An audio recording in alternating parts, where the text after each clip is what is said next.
আসসালামু আলাইকুম প্রিয় বন্ধুরা, সবাই কেমন আছেন? আমরা আছি ফেনী জেলা দাগনভূঞা থানা ১ নং সিন্দুরপুর ইউনিয়ন মোরবাগ।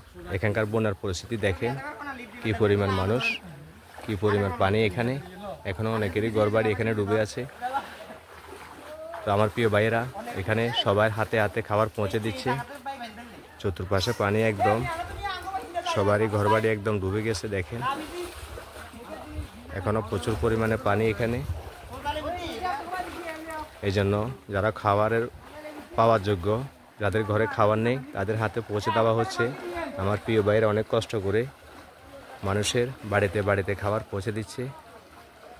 সবাই দোয়া করবেন, সবাই ওনাদের পাশে থাকবেন। আমাদের এলাকাতে বন্যায় অনেকেই ক্ষতিগ্রস্ত, অনেকেরই ঘরবাড়ি ডুবে গেছে। সবাই চেষ্টা করবেন পাশে থাকার। ইনশাল্লাহ আপনারা সবাই যদি আমাদের পাশে থাকেন, ইনশাল্লাহ আল্লাহ আমাদেরকে আবার ঘুরে দাঁড়ানোর তৌফিক দিবেন। সবার প্রতি আহ্বান থাকবে। আসসালামু আলাইকুম রহমতুল্লাহ।